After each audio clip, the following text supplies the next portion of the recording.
gonna do something about it?" He reached for her. He never got the chance to find out what came next. Her hand caught his wrist before his fingers even touched her.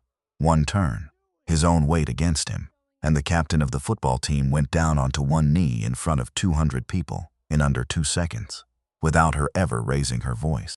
The whole party went silent. 6 days earlier, this same boy had yanked her ponytail in a parking lot and laughed. He thought she was small, quiet, an easy target. He never asked who her grandfather was. He never asked what 6 years of quiet backyard mornings had built inside her. Now he was about to lie about all of it and use his father's power to bury the truth. But some things won't stay buried. Stay with me. You'll want to see how this ends. Every small town has a house like the Calloway house. White paint gone soft with age. A porch swing that creaks in the right kind of way. A grandfather who still gets up before sunrise, out of habit, not necessity. That's where Josephine Calloway grew up. Everybody called her Jo. She was 18 years old the week this story starts. Quiet, small for her age. The kind of girl who says thank you to bus drivers and means it. Nobody looking at her would guess what she carried underneath. Not muscle, not size, discipline. Her grandfather Walter had trained police officers for almost 3 decades, not soldiers, not fighters looking for glory, officers who needed to know how to protect someone without losing themselves in the process. He trained his granddaughter the same way. It started when Jo was 12. She came home from school one afternoon with a bruise on her arm from a boy in her class who thought shoving smaller kids around the playground was funny. She never told her grandfather what happened. She didn't have to. Walter noticed the way she flinched when someone raised their voice at dinner that night, and the next morning, before the sun was even fully up, he was standing in the backyard with 2 cups of coffee, one for him, one poured out just for show. And he asked her a simple question. "You want to learn how to never feel that small again?" She said yes before he even finished the sentence. They trained 3 mornings a week after that, sometimes more if she asked. Walter never pushed her past what she could handle. He never yelled, never used the kind of drill sergeant tone you see in movies. He taught the way a good teacher always does. Patient, willing to repeat the same movement 50 times, if that's what it took, correcting her elbow. Her stance, her breathing, until the motion stopped feeling like something she was doing and started feeling like something she simply knew. Some mornings it rained, and they trained anyway, moving into the garage mats laid out over the cold concrete floor. Some mornings her grandmother Ruth watched from the kitchen window with a cup of tea, smiling at the 2 of them out there in the early light, never once telling Walter he was pushing the girl too hard, because she could see plain as day that he wasn't. 6 years of it. Quiet mornings, no trophies, no belts hanging on a wall. Just one rule repeated so many times, it became part of her breathing. You do not use this to start something. You use it to end something. Jo carried that rule with her the day she packed her bags for Ashcombe State University. She carried something else too, a hair tie, faded blue, frayed at the edges, the kind you'd throw away if it belonged to anybody else. It belonged to her grandmother. Ruth Calloway passed 2 winters back. Before she went from a hospital bed, her voice thin but steady, she pressed that small piece of elastic into Jo's palm and said something Jo never forgot. Hold on to this, not because it's special, because you'll remember who gave it to you. Jo had cried that day. Ruth hadn't. She'd just squeezed her granddaughter's hand and added one more thing, the kind of thing that settles into a person and never quite leaves. The people who love you don't leave when they're gone, honey. They just change shape. They turn into little things, a recipe, a song on the radio, a hair tie in a drawer. Jo wore it around her wrist like a bracelet most days. Some mornings, she moved it up into her ponytail instead. She had no idea that small piece of fabric would end up at the center of everything. Not yet. Let's go back to the beginning. Move-in day. The parking lot outside Kessler Hall was loud that morning. Car doors slamming. Parents hauling mini fridges up 3 flights of stairs. Freshmen trying to look like they weren't scared out of their minds. Jo stood near her car waiting for her ride to finish unloading the last box. That's when she saw him, for the first time. Brayden Kessler, 20 years old, broad shoulders.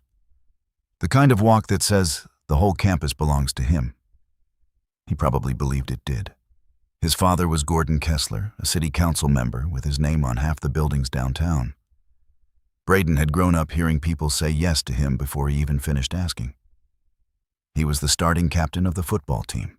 Juniors, seniors, didn't matter. Everybody deferred to him. That kind of power does something to a young man if nobody ever tells him no.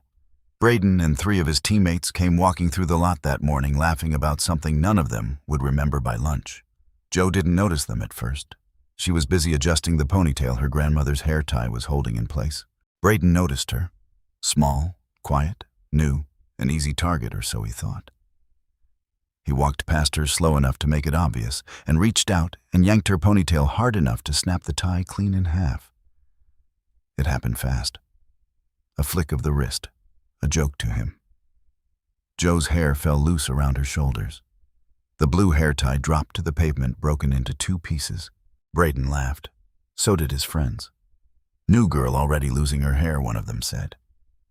A few students nearby laughed too, the nervous kind of laugh people do when they don't know what else to do. Jo didn't cry. She didn't yell.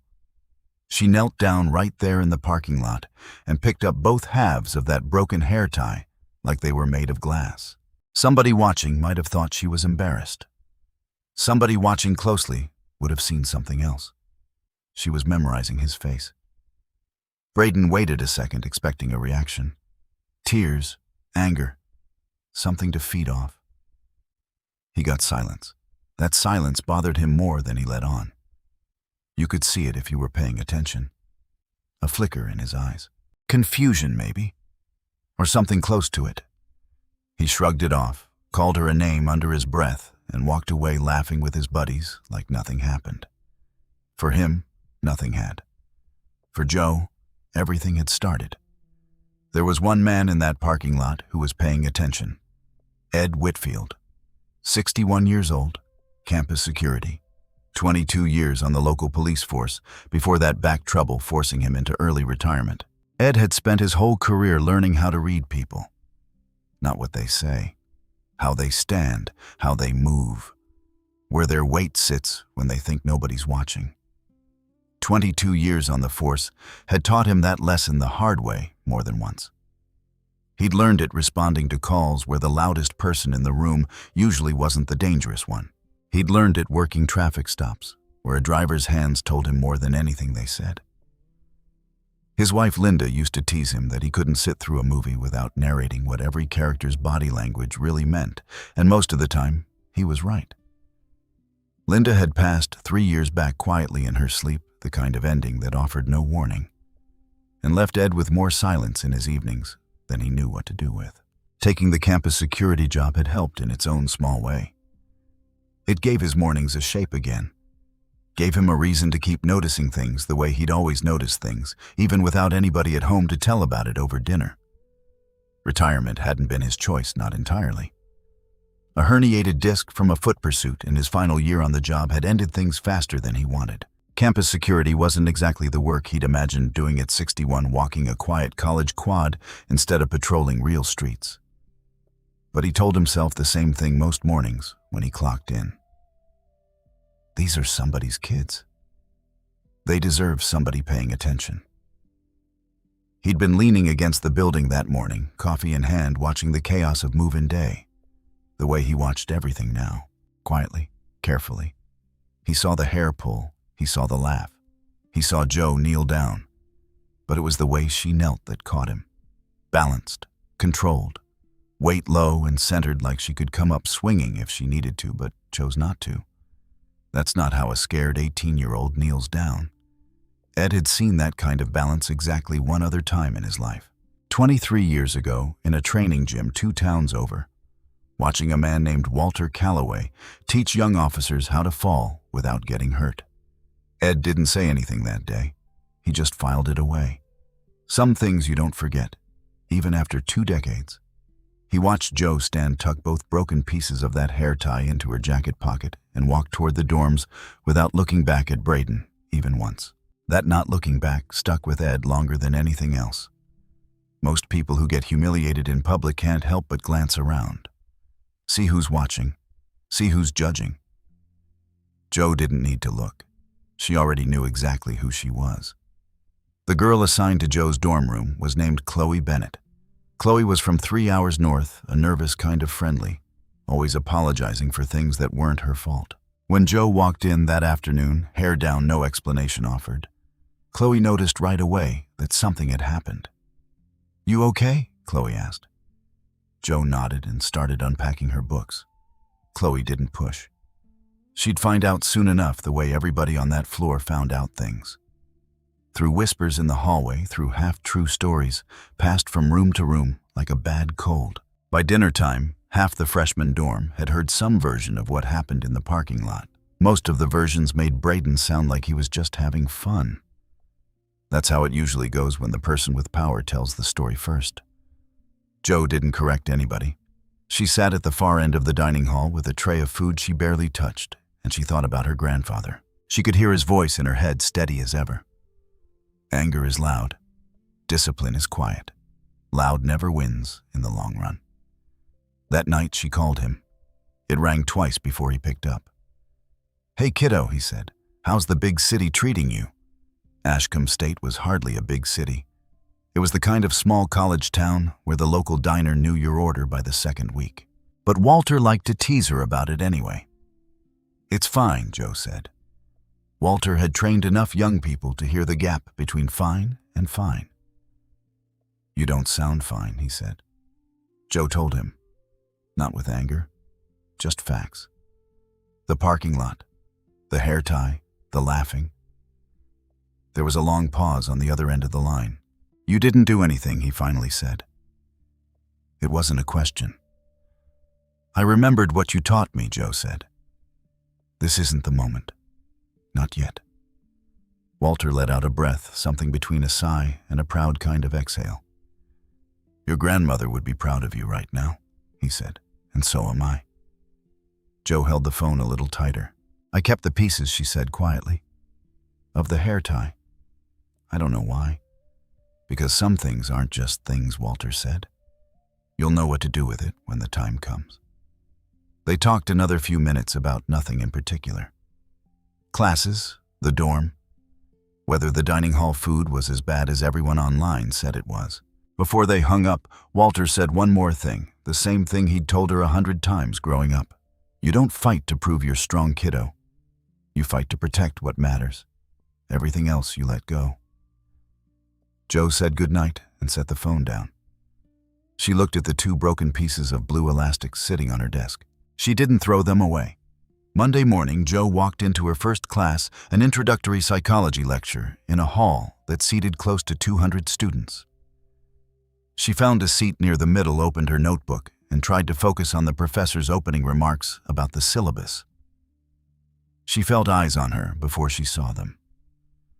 Brayden sat 4 rows back with 2 of his teammates close enough that his voice carried without him even trying very hard. "That's the one from the parking lot," he said. Not quite a whisper. Girl who didn't even flinch. Kind of weird, honestly. His friends laughed low enough not to disturb the professor, loud enough for Jo to hear every word. Jo kept her eyes on her notebook. She wrote down the professor's first 3 bullet points and didn't look back once. It would have been easy to feel small in that moment. 200 strangers in a lecture hall, and somewhere behind her, 3 young men treating her humiliation like entertainment. She thought about her grandfather instead. About the backyard. About balance. You don't lose your footing just because somebody's trying to knock you off it. Outside the lecture hall, the September air was still warm. Students moving in every direction across the quad, none of them aware of the small, quiet battle that had just played out in row 12 of a 200-seat classroom. Jo walked toward her next class, and for a moment she let herself feel the sting of it. Not anger exactly. Something closer to tiredness. She was 18 years old, 3 days into her first semester of college, and she was already spending more energy managing another person's cruelty than she was spending on her actual classes. That thought bothered her more than the comments themselves had. She reminded herself of something her grandfather used to say when she got frustrated during training, back when a technique wasn't clicking the way she wanted it to. Frustration means you're paying attention. Just don't let it make the decisions for you. She took a breath, adjusted the strap of her backpack, and kept walking.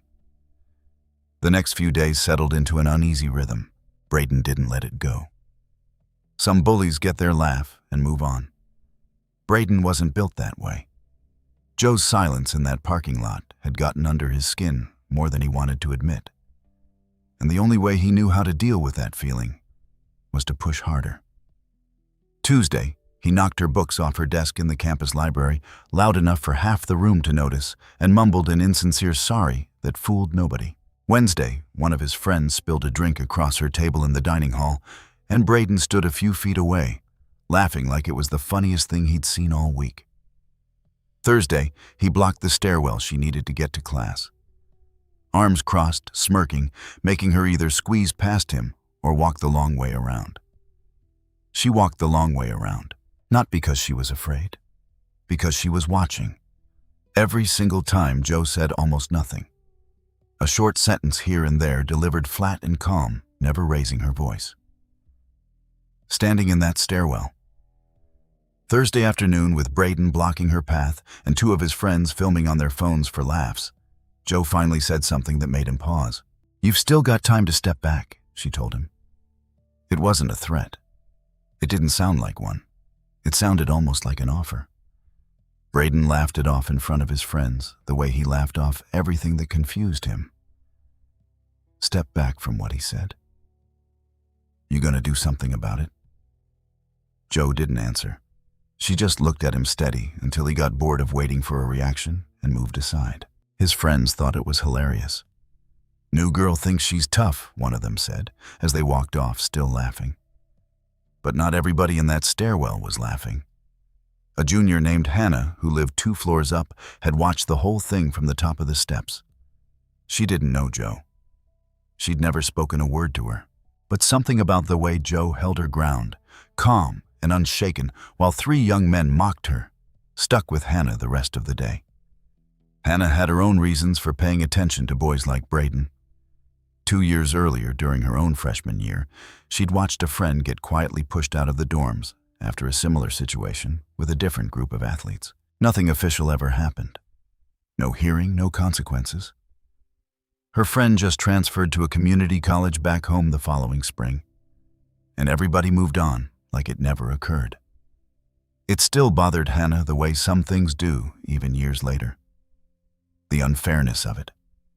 The way power always seemed to protect itself on this campus, no matter how many people got hurt along the way. She made a mental note of Joe's name that day in the stairwell. Josephine Calloway.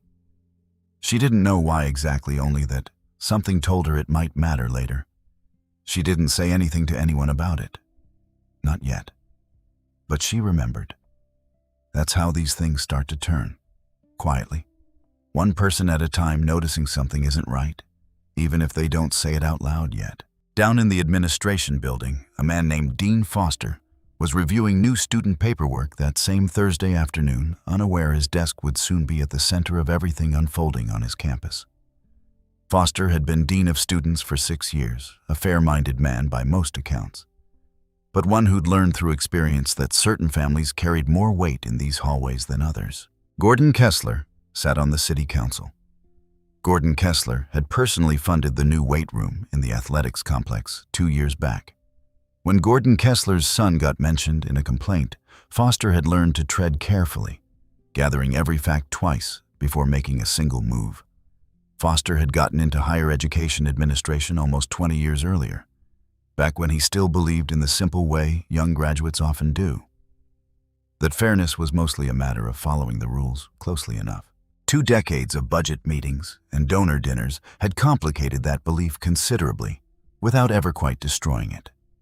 He still believed in fairness. He just understood now how much quiet pressure worked against it every single day, in ways most students never saw and most donors never had to acknowledge. He had no complaint on his desk yet regarding Brayden Kessler and the new freshman named Calloway. That would change soon enough. Ed Whitfield noticed something too, though, from a different angle. Part of his job was reviewing the campus security footage each week, mostly boring stuff. Skateboarders where they shouldn't be. Somebody propping a fire door open to sneak friends in. But he found himself rewinding the stairwell footage from Thursday more than once. He watched Brayden block her path. He watched the two friends filming. He watched Jo stand there, weight-balanced, hands relaxed at her sides. Not one flinch of fear on her face. He paused the footage right as Jo said something to Brayden. No audio on that camera, so Ed couldn't hear the words.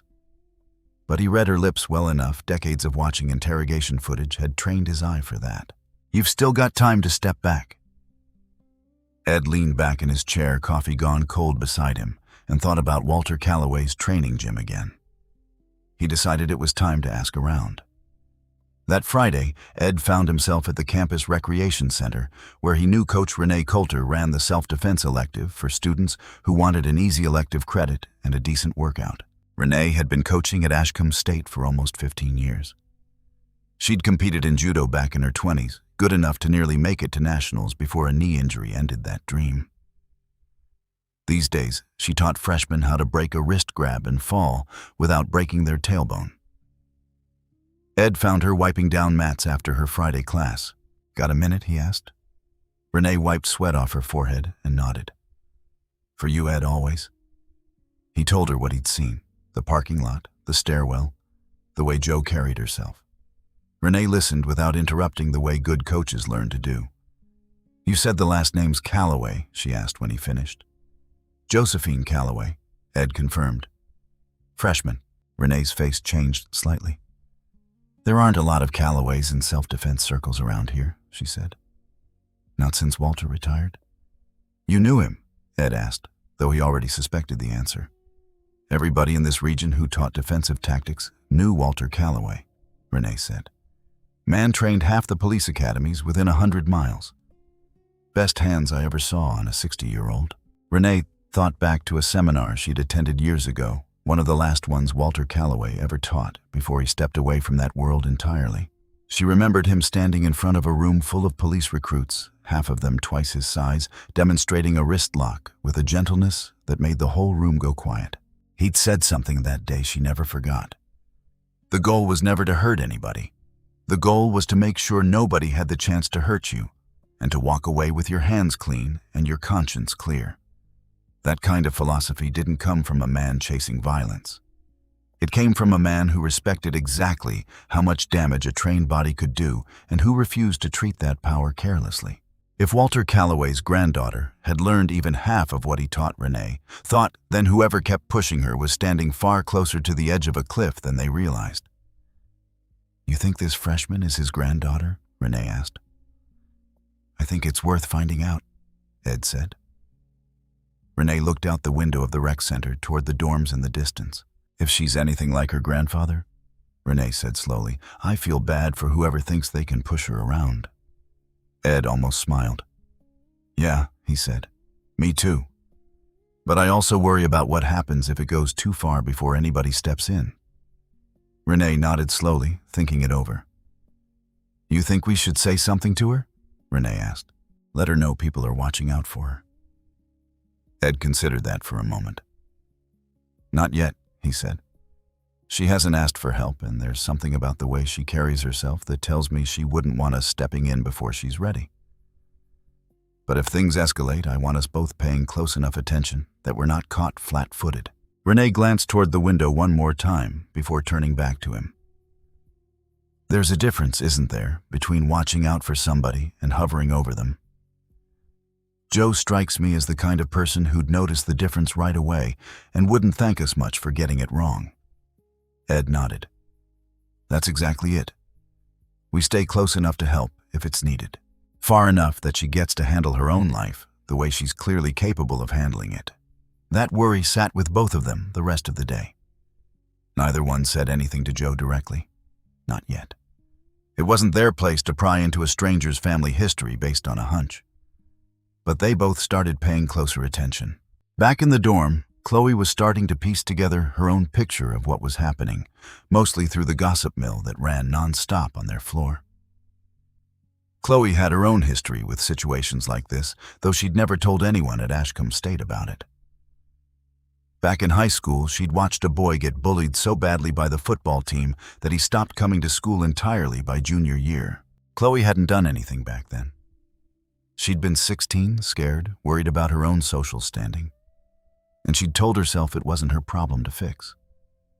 She still thought about that boy sometimes, wondered where he ended up, wondered if things might have gone differently if just one more person had spoken up when it mattered.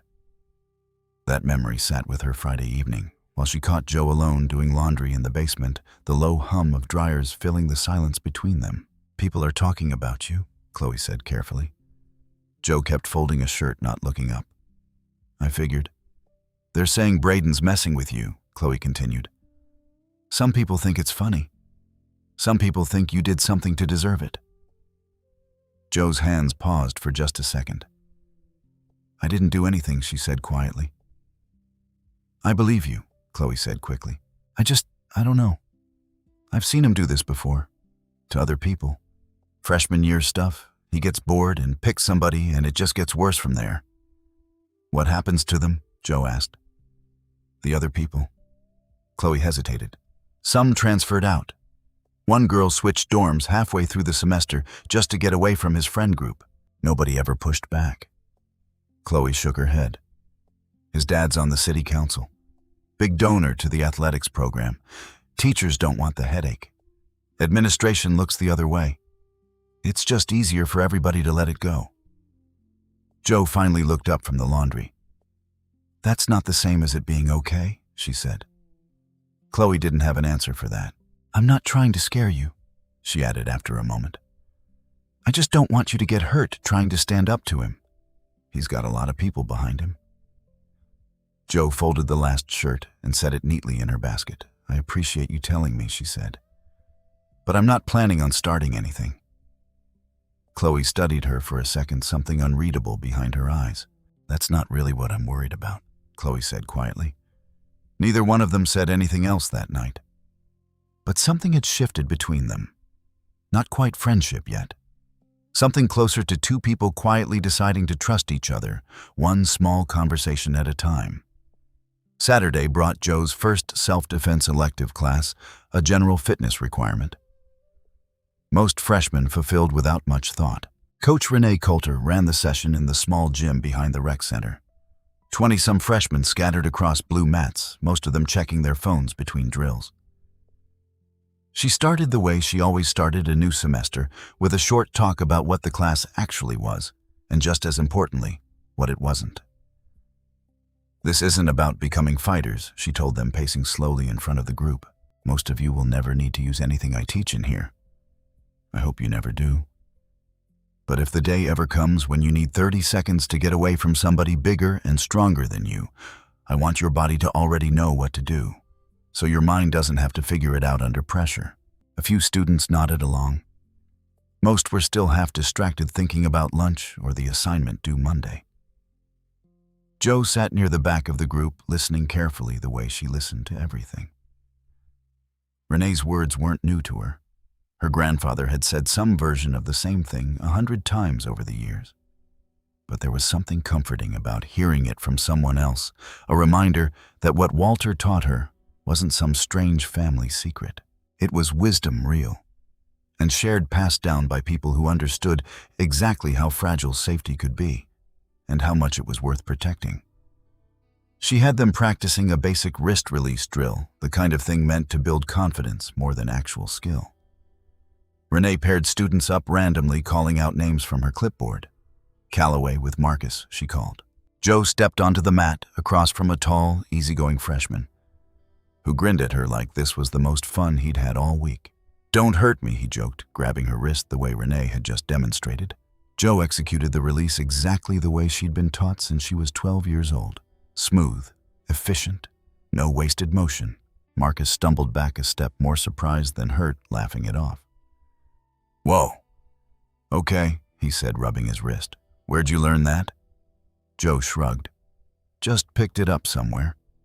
Renee, standing a few mats away, had watched the whole exchange out of the corner of her eye.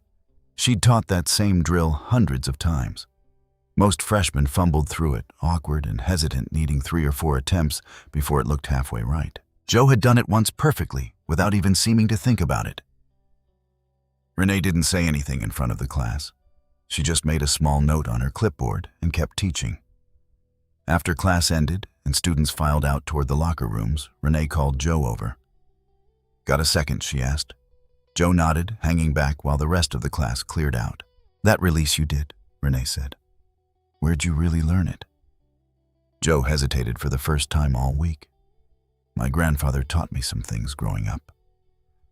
"What kind of things?" Renee asked, though her tone made it clear she already suspected. "Self-defense stuff," Joe said carefully. "Basic stuff." Renee studied her for a moment. "That wasn't basic," she said. "That was clean. Trained." "What's your grandfather's name?" Joe felt something cautious rise in her chest, an old instinct her grandfather had drilled into her. "Don't advertise what you know. Let people underestimate you. That's often your best advantage." "Walter Calloway," she finally said. Renee's face broke into something between a smile and disbelief. "I knew it," she said. "Ed thought it might be you." Joe blinked. "Ed's security guard. Older gentleman. He noticed something about you in the parking lot the first day. Recognized the training and the way you carried yourself." Joe didn't know what to say to that. She'd spent her whole life trying not to be noticed for the wrong reasons. "I'm not trying to cause trouble," Joe said quietly. "I know," Renee said, her voice softening. "Nobody's accusing you of anything. I just want you to know, if things get complicated around here, there are people paying attention. People who understand what your training actually means." Joe nodded slowly, unsure how much comfort to take from that. It felt good in a way, also unfamiliar. She'd spent 6 years training in a quiet backyard with nobody watching but her grandfather. Now apparently people were watching. That evening, back in her dorm room, Joe sat by the window and looked out at the campus lights coming on, one by one, as the sun went down. Chloe was out with friends. The room was quiet. Joe picked up her phone and called her grandfather again, even though they'd already talked twice that week. Walter answered on the second ring, same as always. "Twice in 1 week," he said. "Something wrong?" "Not wrong," Joe said. "Just strange. There's a coach here who knew you, and a security guard who apparently recognized how I stand." Walter chuckled on the other end. "Small world." "It doesn't feel small," Joe said. "It feels like people are watching me for reasons I don't fully understand yet." There was a pause before Walter spoke again, his voice a little more serious now. "People will always underestimate you until the moment they can't anymore," he said. "That's not a bad thing, kiddo. That's an advantage. Just don't let it make you careless. And don't let it make you proud." "I won't," Joe said. "One more thing," Walter added. "Whatever's building up over there with this boy who's been bothering you, it's not going to just go away on its own. Bullies like that don't stop because somebody stayed quiet. They stop when somebody makes them stop the right way at the right time." "How do I know when it's the right time?" Joe asked. "You'll know," Walter said simply. "Your gut will tell you before your head does. Trust it." They talked a little longer about nothing important, the way family calls often drift towards small comforts when the big stuff feels too heavy to hold on to for too long. After they hung up, Joe sat with the 2 broken pieces of the blue hair tie resting in her palm. She thought about her grandmother, about the porch swing back home, about the quiet mornings training in the backyard while the sun came up over the fence line. She thought about Brayden's laugh in that parking lot. She wasn't angry. Not exactly. She was patient.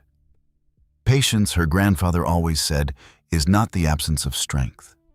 It's strength waiting for the right moment. The weekend brought Ashcombe State's traditional welcome bash, a campus-wide party held every year on the quad to kick off the semester. Every year, the university strung a few thousand paper lanterns and string lights across the old oak trees, hired a local band, and turned the first Saturday of the semester into something close to a town festival. Families from around Ashcombe often wandered through, too. drawn by the free food trucks and the music drifting across the green. It was supposed to be a night for new beginnings, for freshmen to shake off the nerves of their first week and feel, if only for a few hours, like they belonged somewhere. Brayden had been talking about it all week, loud enough for half the dorm to hear. "That new girl thinks she's tough," he told his teammates over lunch one afternoon, grinning like it was a joke he couldn't wait to tell. "Saturday, we're going to have a little fun with her. Teach her how things work around here." His friends laughed along the way. Friends do, when they don't want to be the one who says, maybe we shouldn't. Word of it traveled the way things do on a small campus. Chloe heard it from a girl on the second floor. Hannah heard it secondhand from someone in her chemistry class. Even Renee caught wind of it through a colleague who overheard Brayden's teammates talking in the weight room. By Friday evening, a strange kind of tension had settled over parts of campus, invisible to most students, who had no idea what was brewing, but very real to the small handful of people who'd been quietly watching Joe since move-in day. Ed Whitfield reviewed the party security plan for Saturday night with more attention than usual. Renee mentioned to a few trusted colleagues that she'd be keeping an eye on things. Chloe sat on her bed Friday night, working up the nerve to say something to Joe about what she'd heard. "Joe," she finally said, "are you going to the party tomorrow?" Joe looked up from this book she was reading. "I hadn't planned on it." "You should probably know," Chloe said carefully. "People are saying Brayden's planning something. For you.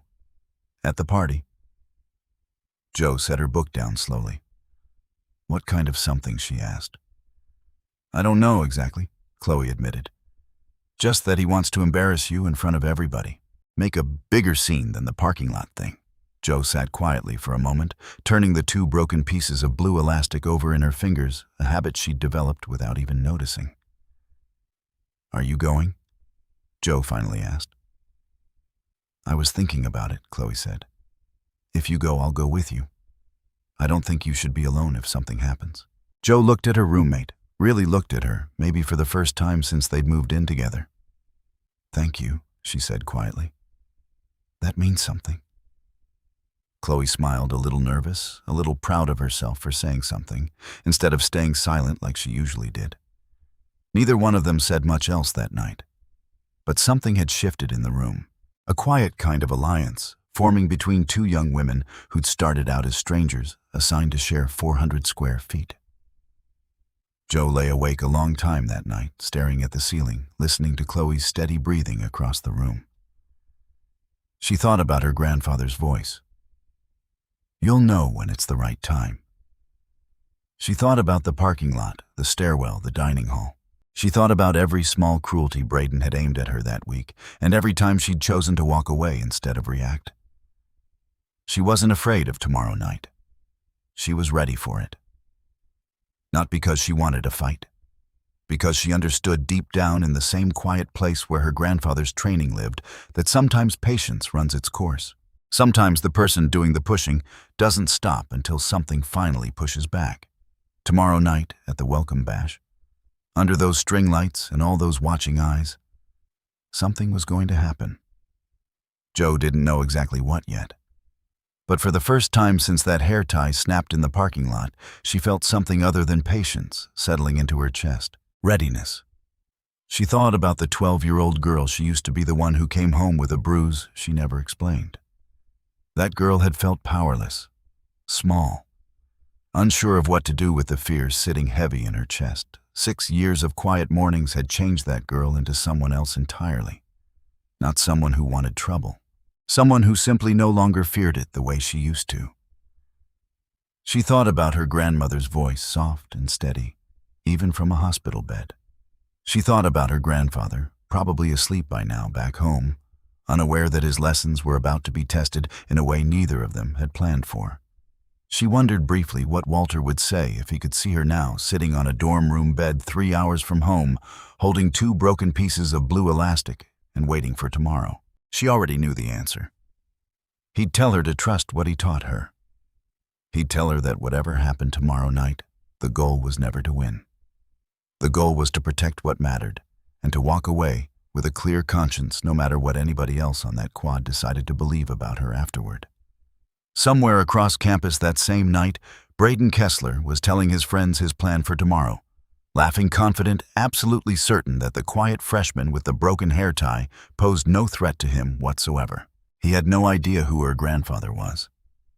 He had no idea what 6 years of quiet backyard mornings had built inside her. He had no idea that the girl he'd humiliated in a parking lot on move-in day was about to become the reason his entire world started coming apart. Some people choose their targets carelessly. They never stop to wonder who they're really standing in front of. Maybe that's true in more places than just a college campus. Maybe it's true of anybody who's ever mistaken someone's kindness for weakness or someone's silence for surrender. The quiet ones are so often underestimated. The ones who hold the door, who say thank you, who walk away instead of raising their voice. People assume that gentleness means there's nothing underneath it. But gentleness and strength have never been opposites. Sometimes the steadiest hands belong to the people who've had the most practice controlling them. It's a lesson a lot of us learn slowly over the course of a whole lifetime, watching quiet people surprise us again and again, until we finally stop being surprised at all. Jo Calloway wasn't raised to seek out conflict. She was raised to respect it, to understand its weight, and to know exactly when it was worth carrying. Her grandfather never taught her how to win a fight. He taught her how to recognize the difference between a fight worth avoiding and a moment where walking away simply wasn't an option anymore. Tomorrow night, under those string lights, that difference was about to become very clear to everybody on that quad. Brayden Kessler was about to learn that lesson the hard way in front of the whole campus under a string of party lights that were never meant to illuminate anything more than a good time. But that's a story for tomorrow night. For now, the campus slept unaware of what was coming. Somewhere in a quiet dorm room, a girl held 2 broken pieces of blue elastic in her palm and finally, for the first time all week, allowed herself a small, steady breath. Whatever happened next, she would meet it the way her grandfather taught her.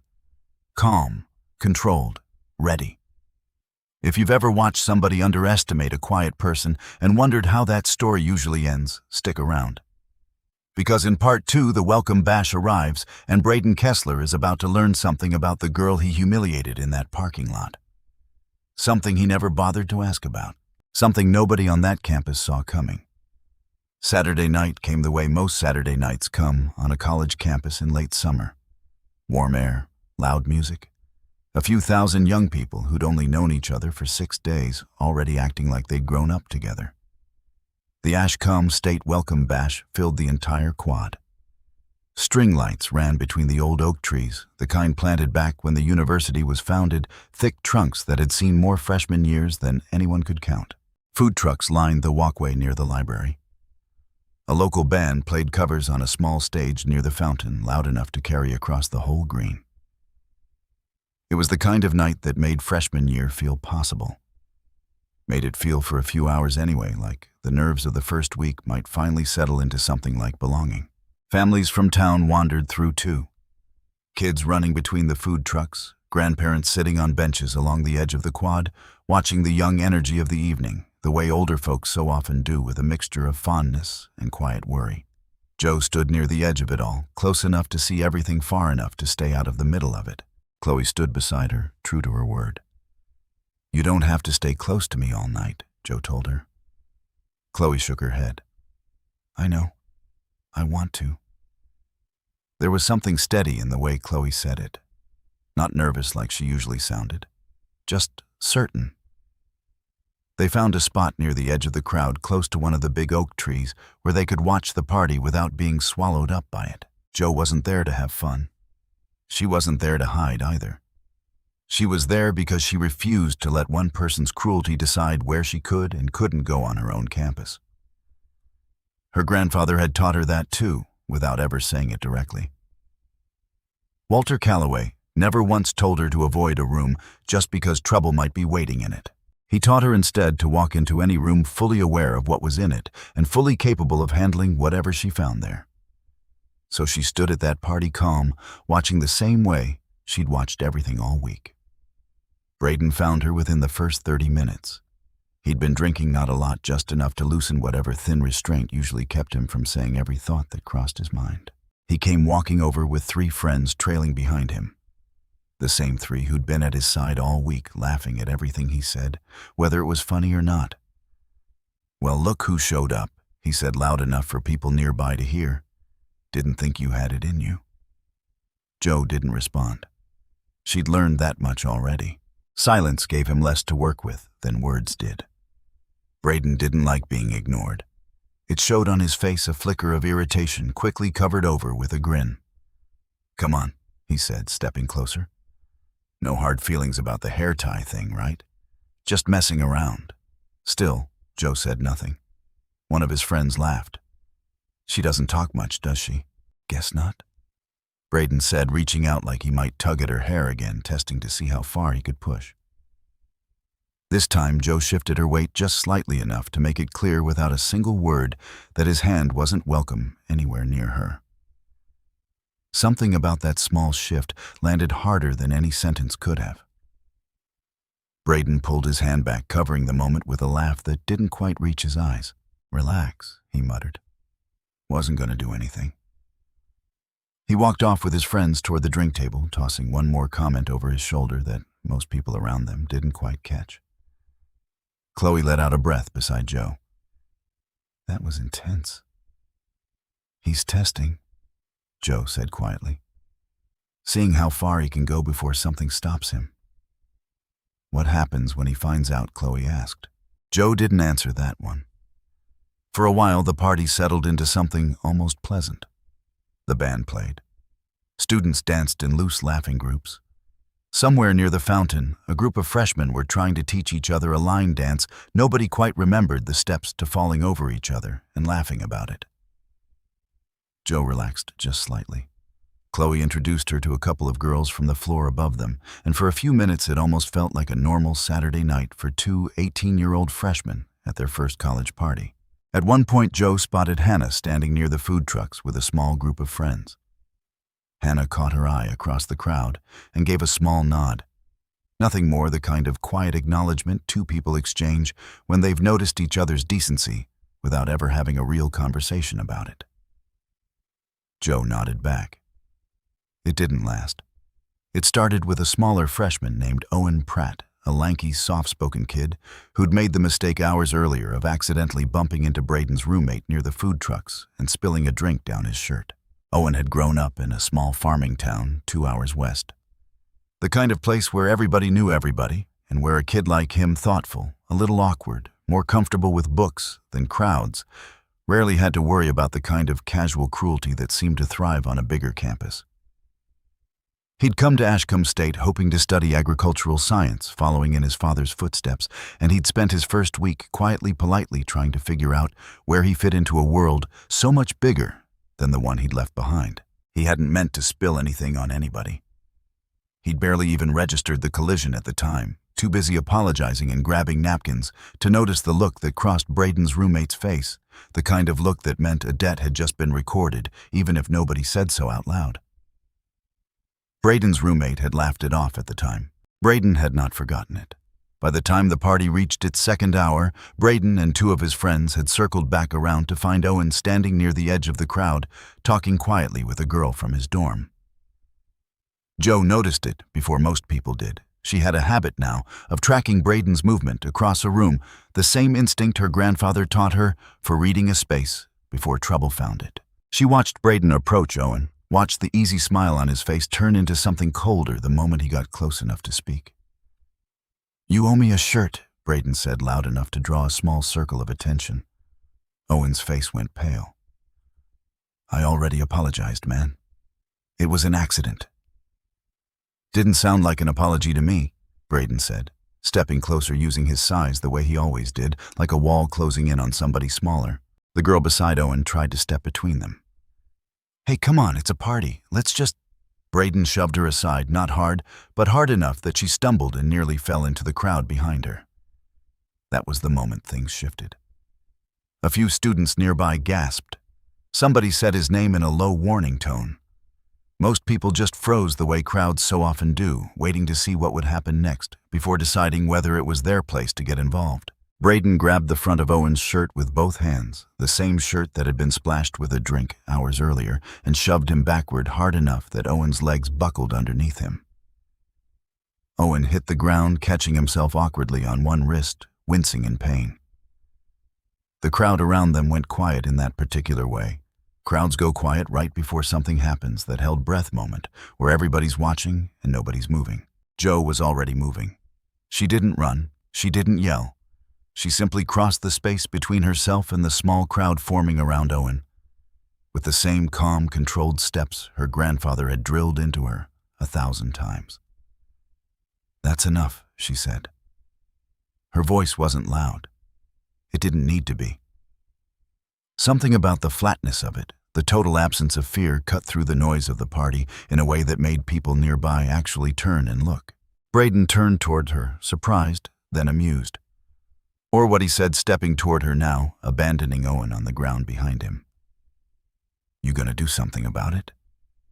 He reached out, the same move he'd used in the parking lot on move-in day, going for her shoulder this time. Maybe to shove her back, maybe just to prove a point in front of everybody watching. He never got the chance to find out which. Joe's hand came up and caught his wrist before his fingers even made contact. A motion so fast and so clean that most people in the crowd didn't process what happened until it was already over. It wasn't a punch. It wasn't a scream. It was something far quieter than anybody expected. And somehow that made it more startling to watch. 6 years of quiet backyard mornings had built this exact motion into her muscles so deeply that her mind barely needed to participate at all. Her grandfather's voice echoed somewhere underneath the instinct, the same reminder he'd given her 1,000 times over. Redirect, don't resist. Let his own force do the work. She turned into him, using his own forward momentum against him, redirecting his weight instead of fighting it head on, the exact principle her grandfather had spent 6 years drilling into her body until it no longer required conscious thought. Brayden's arm twisted at an angle that made him gasp, not from serious injury, but from the sudden undeniable loss of control over his own body. His knees buckled. He went down onto one knee in front of her arm, still held at an angle that made struggling against it a bad idea. The whole motion taking less than 2 seconds from start to finish. The party around them went completely silent. For a moment, nobody moved. Somewhere behind the crowd, the band kept playing, oblivious, the mismatch between the cheerful music and the tense silence near the fountain almost surreal. A phone or two came up, students instinctively reaching to record the way people so often do now when something unexpected happens in front of them. Though most hands stayed frozen halfway, unsure whether filming felt right in a moment like this. Joe held the position for one more second, long enough to make sure he understood the situation. Then released his wrist and stepped back, giving him room to stand. She didn't gloat. She didn't say anything clever. She simply stepped between Brayden and Owen, who was still sitting on the ground, cradling his wrist, and she looked down at Owen with genuine concern. "You okay?" she asked him quietly. Owen nodded too, stunned to speak. Brayden stood up slowly, cradling his own wrist, his face a mixture of pain and something much darker. Humiliation. 200 people, maybe more, had just watched the campus football captain get put on one knee by a freshman girl half his size in under 2 seconds, without her ever raising her voice. Somebody in the crowd let out a low whistle. Somebody else started clapping, uncertain at first, then a little louder when a few others joined in. Renee Coulter had been standing near the edge of the quad when it happened, close enough to see the whole thing unfold. She recognized the motion immediately, the same clean, controlled release she'd watched Joe perform on the mat that very morning. Her stomach tightened with a mixture of relief and worry. Relief that Joe had clearly known exactly what she was doing. Worry about everything that was about to follow a scene like that on a crowded quad full of witnesses with their own agendas. She didn't move toward the crowd yet. She stayed back, watching the same way Ed always seemed to watch, gathering information instead of reacting. Brayden's face went red. "You attacked me," he said, loud enough for everyone to hear, his voice cracking slightly with something between anger and disbelief. Everybody saw that. "She attacked me." A few people near the front exchanged doubtful glances. Most of the crowd had watched exactly what happened, watched him shove Owen to the ground first, watched him reach for Joe second. But crowds are strange things. A loud, confident voice can sometimes overpower the truth in the moment, especially when that voice belongs to somebody used to being believed. "She's crazy." Brayden continued backing away, cradling his wrist. "Somebody call campus security. She just assaulted me." Chloe, standing near the front of the crowd, felt her stomach twist. She'd watched the whole thing happen exactly the way it happened. She knew the truth. But years of staying quiet had built a kind of reflex in her, a hesitation that kicked in even now, even watching her own roommate get accused of something she hadn't done. She didn't say anything yet. Neither did most of the crowd. There's a particular kind of silence that settles over a group of witnesses when the truth and a confident lie are standing right next to each other. It isn't that people can't tell the difference. Most of them can somewhere underneath the noise and confusion of the moment. It's that speaking up costs something, and most people in that split second decide the cost is too high to pay for somebody they barely know. That's not cowardice, not exactly. It's something more human than that. Fear of being wrong. Fear of drawing attention. Fear of standing alone against a version of events that a loud, confident voice keeps insisting is true. It takes a particular kind of courage to be the first person to say out loud what everybody else is quietly thinking. Most crowds wait for somebody else to go first. That night, standing near the fountain, nobody went first. Owen, still sitting on the ground, opened his mouth to say something to defend Joe. But one of Brayden's friends stepped close to him, leaning down with a quiet word that made Owen's face go pale again. "Don't," the friend muttered. "You don't want to be involved in this." Owen closed his mouth. Within minutes, 2 campus security officers arrived, drawn by the commotion radios crackling at their hips. Ed Whitfield was one of them. He'd been stationed near the food trucks that night, keeping an eye on things the way he always did during big campus events. He'd heard the commotion from 50 yards away and made his way over as fast as his bad back allowed. By the time he arrived, Brayden was already telling his version of the story to the other officer, loud and confident, gesturing at his wrist like it had been broken instead of simply twisted for 2 seconds. "She came out of nowhere and attacked me," Brayden said. "Ask anybody. I didn't even touch her." Ed looked past Brayden toward Joe, who stood quietly near Owen, helping him to his feet, checking his wrist with a gentleness that told Ed everything he needed to know about what kind of person he was looking at. He looked at Owen's face, pale and shaken. He looked at the small crowd still murmuring around them. Some faces uncertain, some faces angry, a few faces already whispering the truth to each other in low voices that hadn't yet found the courage to speak up loudly. Ed had spent 22 years learning to separate truth from noise in exactly these kinds of chaotic moments. He didn't like what his instincts were telling him about which version of this story was actually true. But procedure was procedure. 2 students involved in a physical altercation at a campus event, dozens of witnesses, no immediate injuries, requiring an ambulance. His job in this moment wasn't to determine guilt on the spot. His job was to separate everybody involved, gather information, and let it go through the proper channels. He walked over to Joe first, his voice calm and even. "Miss Calloway," he said gently, "I need you to come with me for a moment. We're going to sort this out." Joe nodded unshaken and followed him without protest. As they walked away from the crowd, Ed glanced back once at Brayden, who was still talking loudly to the other officer, still cradling his wrist with theatrical care, still playing the crowd like he'd been doing it his whole life. Something about the performance of it all sat wrong with Ed. He'd seen plenty of genuine victims over the years. Genuine victims usually didn't look quite that composed while accusing somebody. But he kept those thoughts to himself for now. Walking Joe toward the security office, at the edge of the quad, the music from the party still playing behind them, like nothing had happened at all. The next morning brought a very different kind of tension to campus. Word of what happened at the welcome bash had spread overnight, the way things always spread on a small campus, faster and messier than the truth could ever keep up with. By breakfast, there were at least 4 different versions circulating through the dining hall. In one version, Joe had attacked Brayden, unprovoked, jealous over something nobody could quite explain.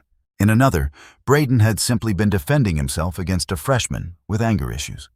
A smaller, quieter version, whispered mostly among the students who'd actually been standing close enough to see clearly, told the true story.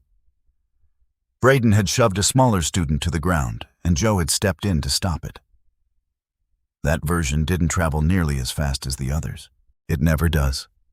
Dean Foster arrived at his office Monday morning to find an incident report waiting on his desk filed the night before by campus security, along with a voicemail from Brayden Kessler that had come in at 11:45 the previous night, barely an hour after the altercation occurred. Foster listened to the voicemail twice before deleting it, his jaw tight. He thought briefly about a version of himself 20 years younger. The one who'd taken this job believing fairness was mostly a matter of following the rules closely enough. That younger man would have been furious at a voicemail like this one. The man he'd become mostly just felt tired, the particular tiredness of watching a familiar pattern repeat itself one more time. Brayden Kessler's voice on the recording hadn't been panicked or worried about his son's well-being. It had been something closer to controlled fury, demanding to know why a freshman girl had been allowed to assault a student-athlete on campus grounds, demanding immediate action, reminding Foster in a tone that left little room for misunderstanding exactly how much the Kessler family had contributed to the university over the years. Foster sat at his desk a long moment after the voicemail ended, staring at the incident report in front of him. He'd been dean of students long enough to recognize the shape of what was happening. A powerful family, a serious allegation, and a young woman with far less institutional weight behind her than the boy accusing her. He picked up his phone and called campus security requesting the footage from the quad cameras covering the area near the fountain where the incident occurred. That request would turn out to matter more than Foster could have guessed that Monday morning. Ed Whitfield spent his Sunday off duty thinking about what he'd seen the night before, unable to shake the feeling that something wasn't adding up. He'd taken Joe's statement himself after separating her from the crowd, and her account had been calm, direct, and consistent in every detail. She described exactly what she saw, exactly what she did, and exactly why she did it, without a single moment of exaggeration or self-pity.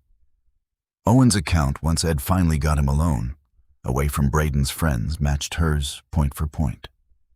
Brayden's account kept shifting slightly every time Ed asked him to repeat it. Small inconsistencies in the timeline that experienced officers learned to notice. Ed had seen enough over the years to trust his instincts on something like this. But instincts weren't proof. Proof required evidence, and the best evidence available was sitting on a server somewhere captured by the security camera positioned near the fountain, exactly where the altercation had taken place. Monday afternoon, Ed logged into the security system to pull the footage himself, wanting to review it before anybody else did, wanting to understand exactly what those cameras had captured. He found something he didn't expect. The footage from Saturday night between the hours of 9:30 and 10:15, the exact window covering the entire Welcome Bash incident, was corrupted. Not missing entirely. Corrupted. A strange, deliberate-looking gap in an otherwise perfectly functioning recording system. The kind of gap that didn't happen by accident in Ed's 22 years of experience with exactly this kind of technology. He sat back in his chair staring at the error message on the screen, feeling something cold settle into his stomach. Cameras didn't just happen to malfunction for 45 minutes on the one night when the footage actually mattered. Somebody had touched this. Ed spent the next hour digging through system logs, the kind of quiet, patient work that had defined most of his career. The unglamorous part of investigation that television shows never bothered depicting. Most of his colleagues in security weren't trained to look this closely at system access logs. Ed was. He'd learned the habit years ago back on the force working a string of burglaries where the evidence that mattered most was never the obvious stuff, the broken window or the missing television. It was the quiet stuff. The timestamp on a phone record, the gap in a security log that shouldn't have existed. Most people rushed past those details looking for something dramatic. Ed had learned that the truth usually hid in the boring parts nobody bothered to check twice. He pulled up the full server access history for the week, cross-referencing timestamps against the university's staff directory, checking each login against a normal pattern of activity. Most of what he found was exactly what he expected. Routine maintenance, scheduled backups, A handful of ordinary logins from the regular IT staff running through their normal Saturday checks. Then he found the anomaly. What he found troubled him even more. The system showed an administrative login accessing the security server at 8:57 that evening, more than half an hour before the incident even occurred, and again at 10:20 shortly after it ended. The login credentials belonged to a name Ed didn't immediately recognize. A staff member in the university's information technology department named Russell Dahl. Ed didn't know Russell Dahl personally. But a quick search through the university directory turned up something that made the cold feeling in his stomach settle in even deeper. Russell Dahl's wife worked as an administrative assistant in Brayden Kessler's city council office. Ed sat with that information for a long time, staring at his computer screen, weighing exactly what it might mean and exactly how careful he needed to be about what he did next. He wasn't ready to accuse anybody of anything yet. A shared last name and a spouse's job weren't proof of a conspiracy. Coincidences happened. But 22 years on the force had taught Ed one thing above almost everything else. Coincidences involving powerful families and missing evidence deserved a much closer look before anybody dismissed them. He printed out the access logs, quietly made a copy for himself, and said nothing to anyone yet, not even to Renee. Not until he had more than a hunch to bring to the table. Meanwhile, Joe's Monday unfolded in a way that felt like the walls of the campus slowly closing in around her. She'd been called into Dean Foster's office first thing that morning, a summons that arrived through a terse email sent late Sunday night.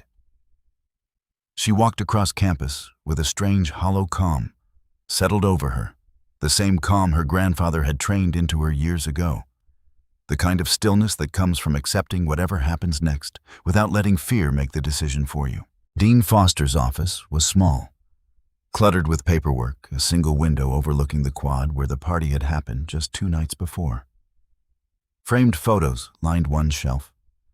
Foster shaking hands with graduating students over the years. A reminder of the part of his job that still felt meaningful, even on days like this one, when the rest of it felt like navigating a minefield. "Miss Calloway," he said, gesturing to the chair across from his desk. "Please sit." Joe sat. Foster folded his hands on the desk, choosing his words carefully. "I've received a complaint regarding an incident at the Welcome Bash Saturday night. I want to hear your account of what happened." Joe told him, calmly, clearly exactly what she'd told Ed 2 nights earlier. Brayden shoving Owen to the ground, her stepping in to stop it. Brayden grabbing for her, her defensive response controlled brief, causing no lasting injury. Foster listened without interrupting, his expression unreadable, occasionally jotting a note on the legal pad in front of him. When she finished, he set his pen down and studied her for a moment. "I've read a lot of incident reports over the years," he said slowly. "I've learned to notice when somebody's account sounds rehearsed versus when it sounds like the truth. Yours sounds like the truth, Miss Calloway. I want you to know that." Something in Joe's chest loosened slightly at that, the first small comfort she'd felt since Saturday night. "Then why am I the one being suspended?" she asked, not with anger, just genuine confusion. Foster sighed, rubbing his temple. "Because policy doesn't run on what I personally believe," he said. "It runs on documented evidence and formal complaints.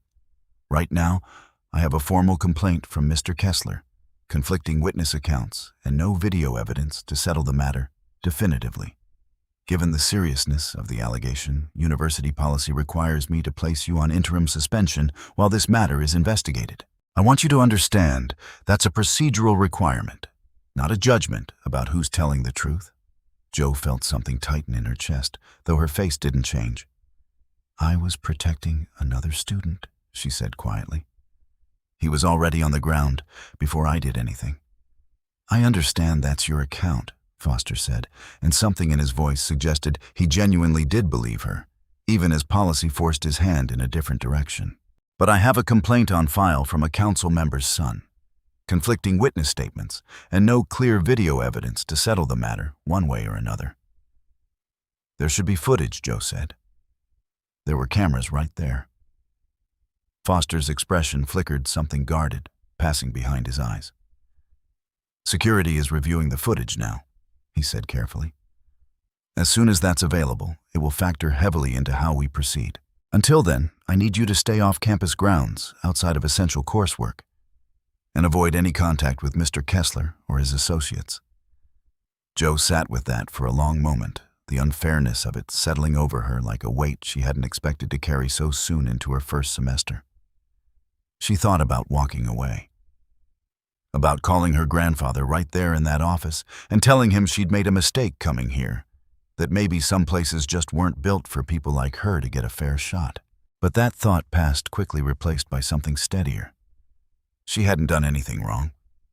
She knew that, with total certainty. And her grandfather had taught her that certainty, real certainty built on truth rather than pride, was worth holding on to, even when everything around you seemed determined to convince you otherwise. "How long does an investigation like this usually take?" she asked quietly. Foster hesitated. "There's a disciplinary hearing scheduled for next Monday. That gives us 9 days from the original incident to gather whatever evidence exists. I'll be honest with you, Miss Calloway. I don't yet know how this is going to unfold, but I intend to find out the truth, whatever it turns out to be." Jo nodded and stood to leave. At the door, she paused and turned back. "Owen was there too," she said. "He'll tell you what really happened if you ask him." Foster made a note on his desk. "I intend to." Jo left the office and stepped out into the September sunlight campus, buzzing around her with students heading to their Monday classes. None of them aware that the quiet freshman walking past them had just been suspended from the very place she'd hoped only a week earlier might finally feel like home. She sat down on a bench near the administration building and called her grandfather. He answered on the first ring this time. "Walter?" she said, her voice steady, even though her hands weren't quite. "I need to tell you what happened." She told him everything. The party, Owen, the wrist lock, the accusation, the suspension. There was a long silence on the other end of the line when she finished. "You did exactly what I taught you to do," Walter finally said, his voice quiet but firm. "You protected somebody who couldn't protect himself, and you used exactly the amount of force necessary to do it, not 1 ounce more." "I got suspended anyway," Jo said. "Sometimes doing the right thing costs you something before it pays you back," Walter said. "That's not fair. It's just true. The question now isn't whether you did the right thing. You did. The question is whether the truth gets the chance to catch up before it's too late." "What if it doesn't?" Jo asked quietly. Walter was quiet for a moment before answering. "Then we make sure it does," he said. "You're not alone in this, kiddo. More people are paying attention than you probably realize." He paused, and when he spoke again, his voice had softened into something closer to the tone he used to use in the backyard all those quiet mornings ago, correcting her stance, encouraging her through a technique she hadn't quite mastered yet. "Your grandmother used to say something about times like this," he said. "She used to say that character isn't what you do when everybody's watching and cheering you on. Character is what you do when doing the right thing costs you something and nobody's applauding yet." Jo felt her eyes sting slightly at the mention of her grandmother. A small ache she carried everywhere, now softened only a little by time. "I miss her," Jo said quietly. "Me too," Walter said. "Every single day. But I'll tell you this. If she could see what you did at that party, stepping in for a kid you barely knew, expecting nothing in return, she'd be prouder of you than she ever was of me." Jo held the phone a little tighter, comforted despite everything. They stayed on the line a while longer, neither one in a hurry to hang up the way people sometimes linger on a call when the conversation itself has become the comfort rather than anything specific being said. Walter told her about the weather back home, about a stray dog that had taken to sleeping on the porch some nights. Small ordinary details that reminded Jo the world outside this campus was still turning the way it always had, waiting patiently for her to come back to it. Jo thought of Ed Whitfield's careful, watchful presence. She thought of Renee Coulter's knowing look in the gym. She thought of Chloe standing beside her at the party, and Owen sitting on the ground, shaken but honest. Maybe her grandfather was right. Maybe she wasn't as alone in this as it felt sitting on that bench. But 9 days suddenly felt like a very short amount of time. Back in the dorm that evening, Chloe found Joe sitting quietly on her bed, staring at nothing in particular. The room felt smaller than usual, the way rooms sometimes do when something heavy has settled into them. Chloe stood in the doorway a moment before stepping inside, closing the door softly behind her, like she was worried about disturbing something fragile. "I heard," Chloe said softly, "about the suspension. I'm so sorry." Joe nodded, but didn't say much. Chloe sat down on the edge of her own bed, wringing her hands together, clearly working up the courage to say something. "I should have said something Saturday night," she finally admitted. "When Brayden started yelling that you attacked him. I knew the truth. I saw the whole thing. I just froze." Joe looked over at her roommate, something gentle in her expression, despite everything. "It's hard to speak up in a moment like that," she said. "I understand." "That's the thing," Chloe said, her voice cracking slightly.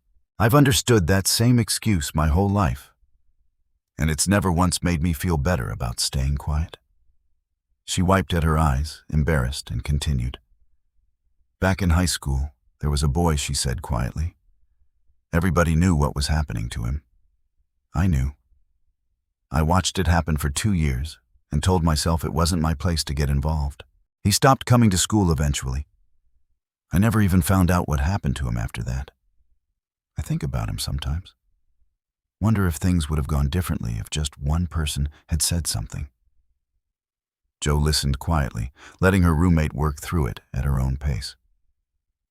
"I don't want to be that person again," Chloe said, her voice steadier now. "I actually got some of it on video. Not the whole thing.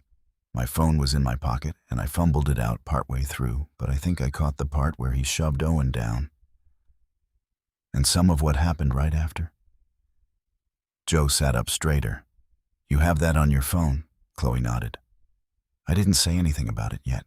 I don't know why. I guess I was scared of what happens if I hand it over, and everybody turns on me the way they'd probably turn on you." Joe reached over and took her roommate's hand, an unusual gesture for someone who rarely reached for physical comfort. But it felt necessary in that moment. "You don't have to decide tonight," Joe said quietly. "But whenever you're ready, that video might be the only thing that gets the truth in front of the people who need to see it." Chloe nodded, still shaken. But something in her posture had changed slightly, like a small weight had shifted, even if it hadn't fully lifted yet. Across campus that same evening, Ed Whitfield sat in his small apartment. The printed access log spread across his kitchen table, a cup of coffee gone cold beside him. He thought about calling Renee. He thought about calling Dean Foster directly. He thought about a dozen different ways to move forward, weighing each one carefully against the risk of moving too fast, of tipping his hand before he had enough to actually make a difference. In the end, he decided on something simple. He'd keep digging quietly, patiently, the way he'd learned to do over 22 years of careful work. He'd build a case brick by brick, instead of shouting an accusation he couldn't yet fully prove. He looked at the calendar hanging on his kitchen wall. The disciplinary hearing date circled in red ink, 8 days away now. 8 days to find out exactly what Russell Dahl had done to that footage and exactly why. 8 days to make sure a quiet, decent young woman who'd done nothing wrong except protect somebody weaker than herself didn't end up paying the price for somebody else's cowardice and somebody else's cover-up. Ed finished his cold coffee, gathered his notes, and got to work. He thought not for the first time that week about the reasons he'd taken this job in the first place. Not for the paycheck. Not really for anything to do besides sit at home missing Linda more than he already did. He'd taken it because some part of him still believed that paying close attention mattered, that a person willing to notice the small details other people rushed past could still do some good in the world, even after the badge was gone. Tonight, sitting alone at his kitchen table with a young woman's future spread out in front of him in the form of printed access logs, that belief felt like it was finally about to be tested. Renee Coulter heard about the suspension Monday afternoon, the news reaching her the way most campus news reached her through a colleague in the athletics department who mentioned it almost in passing between other topics, unaware of how much it would matter to her. She sat in her office after her last class of the day, staring at her phone, debating whether to call Ed. She thought about Walter Calloway again, about that seminar years ago, about the quiet respect he'd commanded from a room full of much larger, much louder men, simply by being exactly who he was, no more, no less.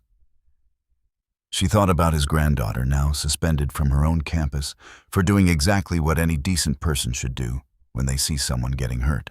Renee picked up her phone and called Ed. He answered on the second ring. "You heard," he said, "not really a question." "I heard," Renee confirmed. "This isn't right, Ed. I watched that girl in my class Saturday morning. She's not reckless. She's about as controlled as anybody I've ever trained. Whatever happened at that party, I'd bet everything I have that she only did what was necessary." "I agree with you," Ed said, "and I think I might have found something that backs that up. But I need more time before I bring it to anybody official. I don't want to accuse somebody without proof, especially not somebody connected to a family with the kind of reach the Kesslers have around here." Renee was quiet for a moment. "What do you need from me?" she asked. "Keep an eye on her," Ed said. "Not in a way that makes her feel watched. Just be somebody she knows is in her corner. These next few days are going to be hard on her, and it helps to know somebody believes you when everybody else seems to be doubting you." "I can do that," Renee said. They talked a few minutes longer, Ed sharing just enough about the corrupted footage to give Renee some hope without revealing the full extent of what he suspected, still cautious about who knew what until he had something solid enough to act on. After they hung up, Renee sat in her office a while longer, thinking about all the students who'd passed through her classes over the years. Most of them forgettable in the ordinary way. Most of us are forgettable, blending into the general rush of young people finding their way through 4 years of growing up. Josephine Calloway was not going to be one of the forgettable ones. Renee felt certain of that already, even without knowing exactly how the rest of this story would unfold. She thought about calling Joe directly, just to check in, but decided against it for tonight. Some comfort is better offered through steady presence than through words, and Renee intended to be steady presence enough over the coming week to matter without crowding a young woman who'd already had more than enough people crowding her this week. Somewhere across town, in a house with his name on half the buildings downtown, Gordon Kessler poured himself a drink and told himself, the way powerful men so often do, that everything was already handled. He had no idea how wrong he was about to be. If you've ever watched somebody powerful assume that money and influence would quietly make a problem disappear, you already know how these stories tend to end. Truth has a strange kind of patience. It doesn't announce itself right away. It waits quietly, gathering itself in unexpected places, in a security guard's careful notes, in a roommate's shaking hands, holding a phone, in the steady conscience of a young woman who refuses to let fear decide who she becomes. 8 days remained before the hearing that would decide Joe Calloway's future at Ashcombe State. 8 days for a corrupted piece of footage to somehow find its way back into the light. 8 days for a frightened roommate to find the courage she'd been missing her whole life. 8 days for a family used to getting exactly what it wanted to discover that some things in the end simply can't be bought. In part 3, all of it comes to a head. The truth doesn't stay buried forever. And sometimes when it finally surfaces, it brings someone along with it that nobody in that hearing room ever expected to walk through the door. Sunday night, the night before the hearing, Jo sat on her bed with her suitcase half packed. She hadn't told Chloe yet. She hadn't told anybody, not even her grandfather. 8 days of waiting had worn her down in a way physical training never had. There's a particular kind of exhaustion that comes from being disbelieved, from watching people you don't even know whisper theories about your character, based on nothing but a rumor and a confident liar's voice. It isn't the kind of tired sleep fixes. It wasn't the first time in her life she'd felt this particular kind of tired. She remembered feeling something close to it the week after her grandmother's funeral. That same sense of the world moving forward around her, while some part of her stayed frozen in place, unable to catch up.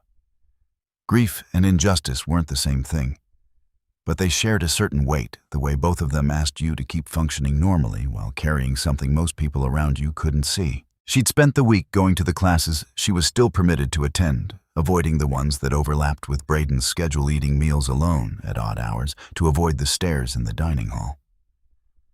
Owen had tried to talk to her twice that week, both times pulled aside by one of Brayden's friends before he could finish a sentence.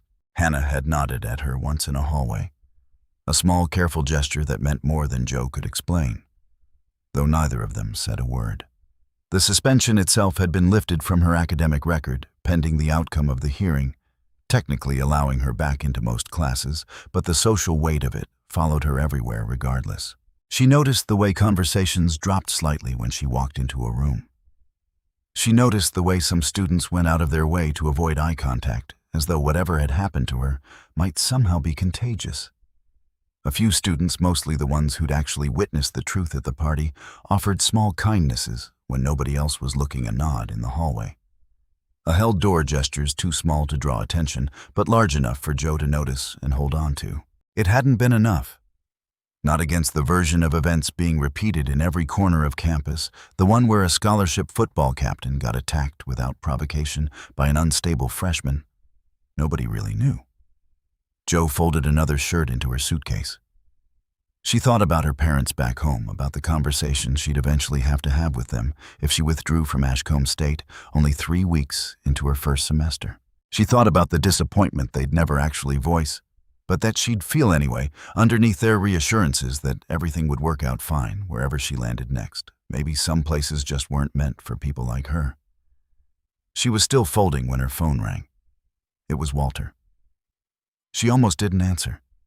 She didn't want him to hear the defeat in her voice, didn't want to disappoint the man who'd spent 6 years building something in her that felt tonight like it hadn't been enough after all. She answered anyway. "Hey, kiddo." Walter said, his voice warm as always. "Just checking in before tomorrow." Joe sat down slowly on the edge of her bed. "I don't think it's going to go well," she said quietly. "I've been packing, just in case." There was a pause on the line long enough that Joe wondered if the call had dropped. "Tell me something," Walter finally said. "Did you do anything wrong at that party?" "No," Joe said. "Then why are you packing a suitcase instead of your evidence?" he asked, not unkindly, but firm enough to cut through the fog she'd been sitting in all evening.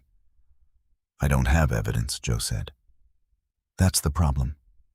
It's my word against his, and his word comes with a lot more weight behind it than mine does." Walter was quiet again, and when he spoke, something in his tone had shifted steady and certain in a way that reminded her of standing in the backyard all those mornings, waiting for him to correct her stance. "You've spent 6 years learning that the fight isn't always about being the strongest person in the room," he said. "Sometimes it's about outlasting the moment when everybody else has already decided you've lost. Don't pack that suitcase tonight. Trust that the truth is still working even when you can't see exactly how yet." Joe looked at the half-packed suitcase sitting open on her bed. "Okay," she said quietly. "Okay," Walter repeated. "Now get some sleep.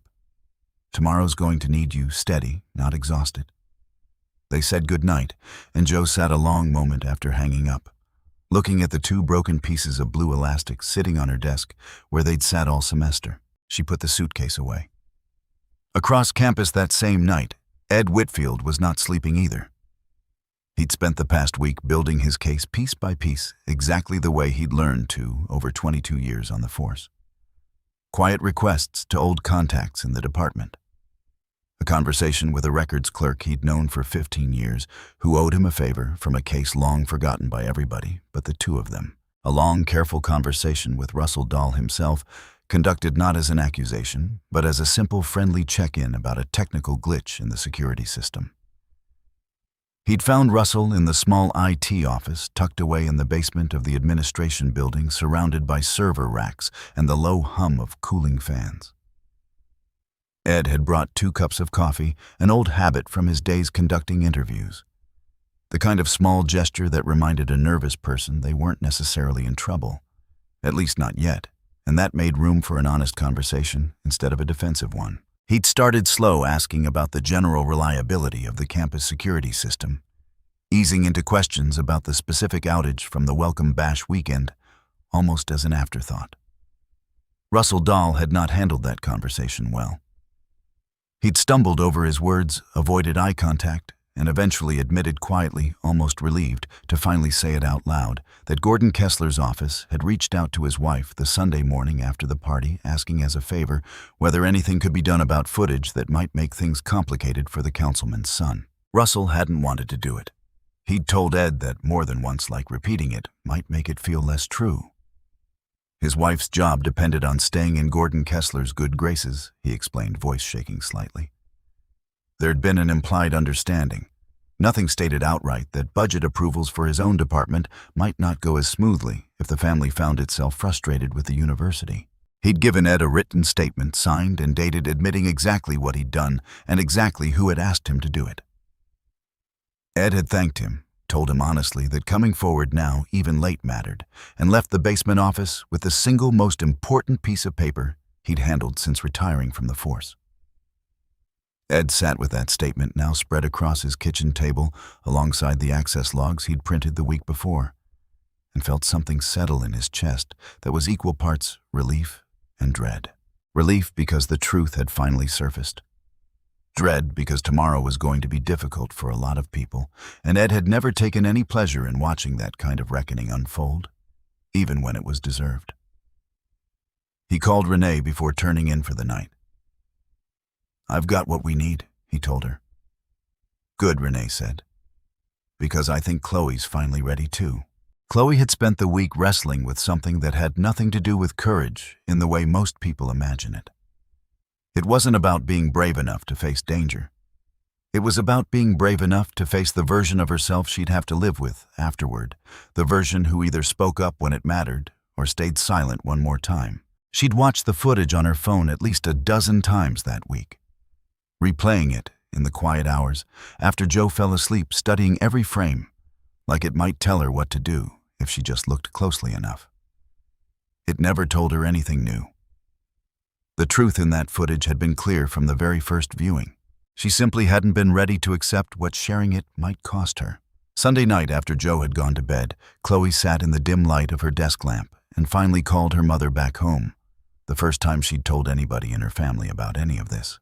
Her mother had raised her mostly alone after Chloe's father moved out when Chloe was 9. And somewhere in those years, she'd developed a habit of listening all the way through, before offering anything close to advice, a patience Chloe had never fully appreciated until she needed it herself. Her mother listened to the whole story, without interrupting the way mothers sometimes do when they can tell their child needs to talk more than they need advice. When Chloe finished, her mother asked one simple question. "What kind of person do you want to be when you look back on this?" In 20 years, Chloe didn't have a quick answer. But somewhere in the silence that followed, she found one anyway. Not the kind who watched it happen and said nothing.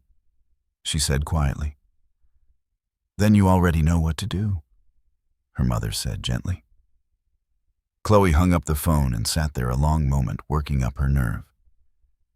Then she pulled out her laptop, uploaded the video from her phone, and drafted an email to Dean Foster, attaching the footage, along with a written statement, describing exactly what she'd witnessed at the welcome bash. Her hand shook slightly as she hit send just after midnight, 8 hours before the hearing was scheduled to begin. She didn't wake Joe to tell her. She wanted to see it through fully on her own, first wanted to know she'd made the choice for the right reasons rather than for credit or comfort. She lay awake a long time after that, staring at the ceiling, feeling something she hadn't felt in a long time. Peace of a kind. The particular peace that comes only from finally doing the thing you should have done all along. Monday morning arrived gray and cool, the kind of early autumn day that hints at the season changing. The disciplinary hearing was scheduled for 10 o'clock in a conference room adjacent to Dean Foster's office, a formal enough space with a long table, several chairs arranged around it, and a projector screen mounted on the far wall that rarely got used for anything more dramatic than budget presentations. Somebody had set out a pitcher of water and a stack of paper cups at the center of the table. The kind of small, ordinary gesture that made the whole room feel simultaneously official and strangely mundane, as though the outcome of a young woman's entire college career might hinge on a conversation held in the same kind of room where the university usually discussed parking permits and dining hall menus. Today would be different. The hallway outside the conference room felt different, too quieter than usual. The kind of quiet that settles over a place when everybody involved understands that something important is about to happen, even if most of them don't yet know how it will end. A handful of students lingered near the far end of the hall, pretending to check their phones, unable to resist the pull of curiosity, even though they had no official reason to be there. Jo arrived 15 minutes early, dressed simply, her hair pulled back with an ordinary rubber band, the two broken pieces of her grandmother's blue hair tie tucked carefully into her jacket pocket close to her heart, the way they'd been all semester. She'd barely slept the night before, not from the same defeated exhaustion of the previous evening, but from a different kind of restlessness entirely. The nervous anticipation of finally having a chance to be heard by people willing to actually listen. Chloe walked in beside her, quiet but resolute, having finally told Jo everything the night before over breakfast, watching relief and gratitude pass across her roommate's face in a way that made every ounce of fear worth pushing through. Owen sat near the back of the room when they arrived, having been asked to appear as a witness, his parents having driven 2 hours that morning after he'd finally called them the week before and told them everything. Dean Foster sat at the head of the table, flanked by 2 other faculty members, serving on the disciplinary panel, a stack of paperwork in front of him that had grown considerably since the previous Monday. Brayden arrived a few minutes later with his father beside him. Brayden Kessler moved through the hallway like a man accustomed to rooms rearranging themselves around his presence. Shaking hands with faculty members, he recognized, offering a confident smile to anyone who made eye contact. He wore an expensive suit that fit the part of a man used to boardrooms and campaign photographs. His silver hair combed back neatly, every gesture practiced and deliberate, the product of decades spent learning exactly how to command a room without seeming to try. Brayden walked beside him, chin up, wearing an expression that suggested he considered this whole proceeding a formality he'd already won. He'd worn his Letterman jacket that morning, an odd choice for a disciplinary hearing, though Jo suspected it was less about comfort and more about reminding everyone in the room exactly who he believed himself to be. The 2 of them took seats across the table from Jo, close enough that Jo could see for the first time a flicker of something uncertain behind Brayden's confident posture. Not quite fear. Something closer to the discomfort of a person who'd told a story so many times he'd nearly convinced himself it was true, standing now in a room about to test that conviction. Dean Foster called the hearing to order at precisely 10 o'clock. "We're here to review the incident that occurred at the welcome bash on Saturday evening," he began, his voice formal but steady. "Given the seriousness of the allegations on both sides, I want to make clear that this panel's only interest is establishing what actually happened. Nothing more, nothing less." Brayden Kessler leaned forward slightly.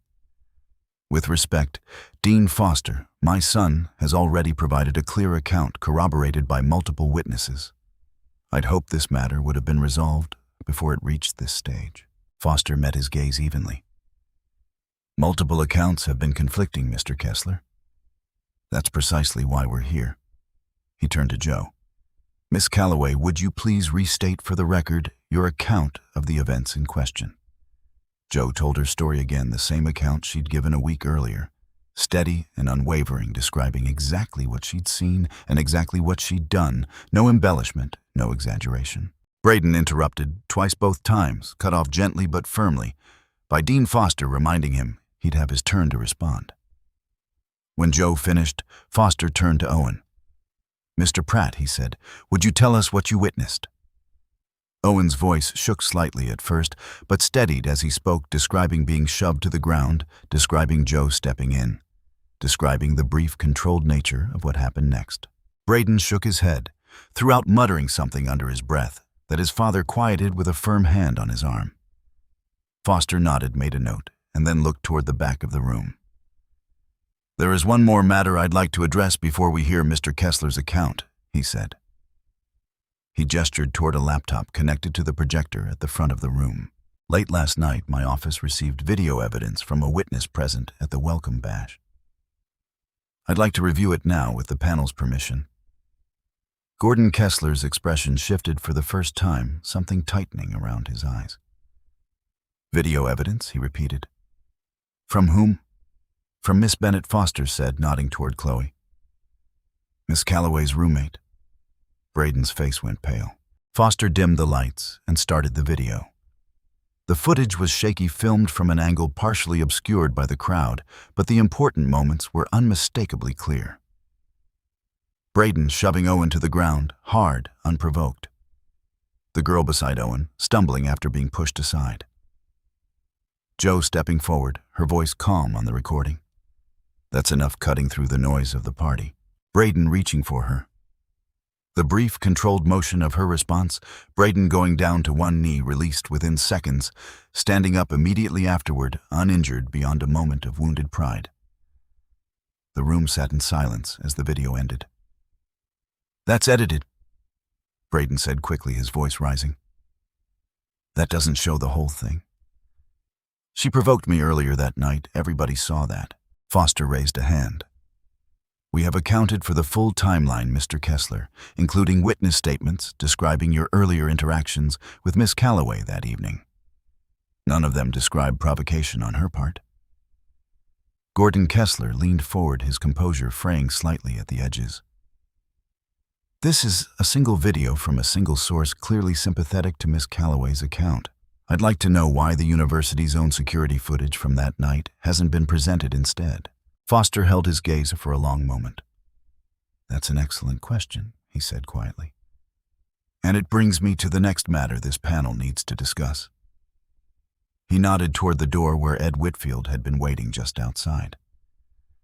Ed walked in carrying a folder, his expression calm but serious, the same steady expression he'd worn through 22 years of testifying in situations far more difficult than this one. "Mr. Whitfield oversees campus security footage," Foster explained to the panel. "He has some findings relevant to this hearing." Ed opened his folder and began speaking methodical and clear, the way he'd learned to present evidence over decades of experience. "The security footage covering the incident window from Saturday night was found to be corrupted," he said. "Upon investigation, I discovered this was not a technical malfunction. It was the result of deliberate access to the university's server system by a member of the information technology staff." He placed the printed access logs on the table. "That staff member has provided a signed, written statement confirming he was asked to interfere with the footage." Ed slid a second document across the table. "Asked by whom?" Foster asked, though his tone suggested he already suspected the answer and simply wanted it on the record. Ed looked directly at Gordon Kessler as he answered. "According to the statement, the request came through your office, Mr. Kessler, specifically through your administrative assistant, whose husband happens to be the IT staff member in question." The room went completely still. Gordon Kessler's face had gone from confident to pale to something harder, something cornered. "This is outrageous," he said, his voice rising. "You're accusing me in front of this panel based on the word of some disgruntled employee." Ed remained calm. "I understand this is difficult to hear, Mr. Kessler. But the statement is signed, dated, and corroborated by the access logs I've provided. I'd encourage the panel to review both documents carefully." Foster picked up the statement, reading it slowly, his expression growing more troubled with each line. Brayden sat frozen beside his father, his earlier confidence completely drained from his face. For a long moment, nobody in the room spoke. Then the door at the back of the conference room opened. An older man walked in, unhurried, dressed simply in a plain button-down shirt and a worn but well-kept jacket, moving with the quiet, grounded presence of somebody who'd spent a lifetime commanding respect without ever needing to raise his voice to get it. He had the kind of weathered, kind face that seemed to belong equally to a church pew and a training gym. Deep lines around his eyes that spoke of decades spent outdoors, and hands that even now folded calmly in front of him looked like they'd done careful, purposeful work for a very long time. Jo turned in her seat, and for the first time since the hearing began, something other than steady composure crossed her face. "Grandpa," she said softly, her voice catching slightly on the word. Walter Calloway nodded to her, a small warm smile crossing his face despite the tension in the room, before turning his attention to Dean Foster. He'd driven through the night after her call, stopping only once, for gas and coffee arriving on campus, with barely enough time to find the right building before the hearing began. "I apologize for the interruption," he said. "My name is Walter Calloway. I understand there's a hearing underway regarding my granddaughter, and given the nature of the allegations, I felt it was important to be here in person. Foster stood extending a hand. Mr. Calloway, I wasn't aware you'd be joining us. I wasn't planning to, Walter admitted, shaking his hand.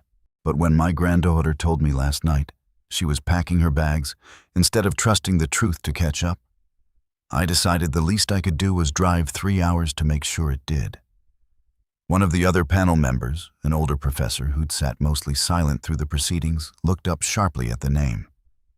Walter Calloway, he repeated slowly. The same Walter Calloway who ran defensive tactics training for the Regional Police Academy. Walter nodded. That's right. The professor's expression shifted into something like recognition, mixed with quiet respect.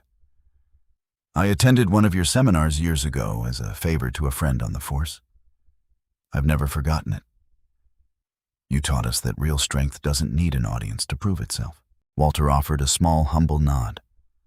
I try to live by that, and I raised my granddaughter the same way. Brayden Kessler, sensing the room shifting further away from him, tried one last time to regain control of the narrative. With respect, he said, none of this changes what happened at that party. My son was physically restrained by a freshman girl in front of hundreds of witnesses. Walter turned to face him directly, calm, unshaken. The same steady presence that had commanded respect in training rooms for 30 years. I trained my granddaughter myself. Starting when she was 12 years old, he said. Every single technique she knows exists for one purpose only, to protect someone herself or somebody else, without causing unnecessary harm. I've watched the video your own witnesses provided. What I saw was a young woman stopping a bigger, stronger young man from hurting somebody weaker than himself, using the absolute minimum force required to do it safely. He paused, letting the words settle over the room.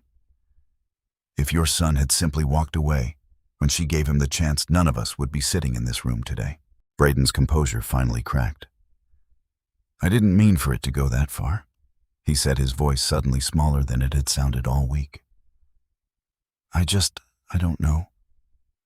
I didn't like that she wasn't scared of me. Nobody's ever not scared of me.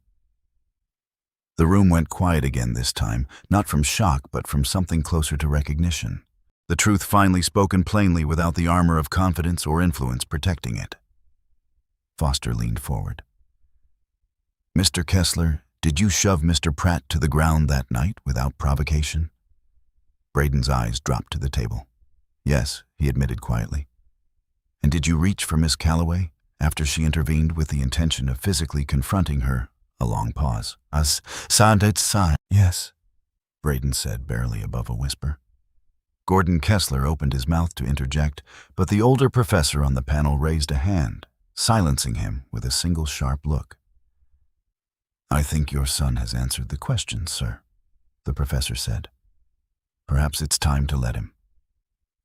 Foster continued, his tone still measured but firmer now. Mr. Kessler, were you aware that your father's office contacted a university IT employee regarding the security footage from that night? Brayden hesitated, glancing sideways at his father before answering. Not at first, he said slowly. He told me afterward, said it would take care of things. I didn't ask a lot of questions.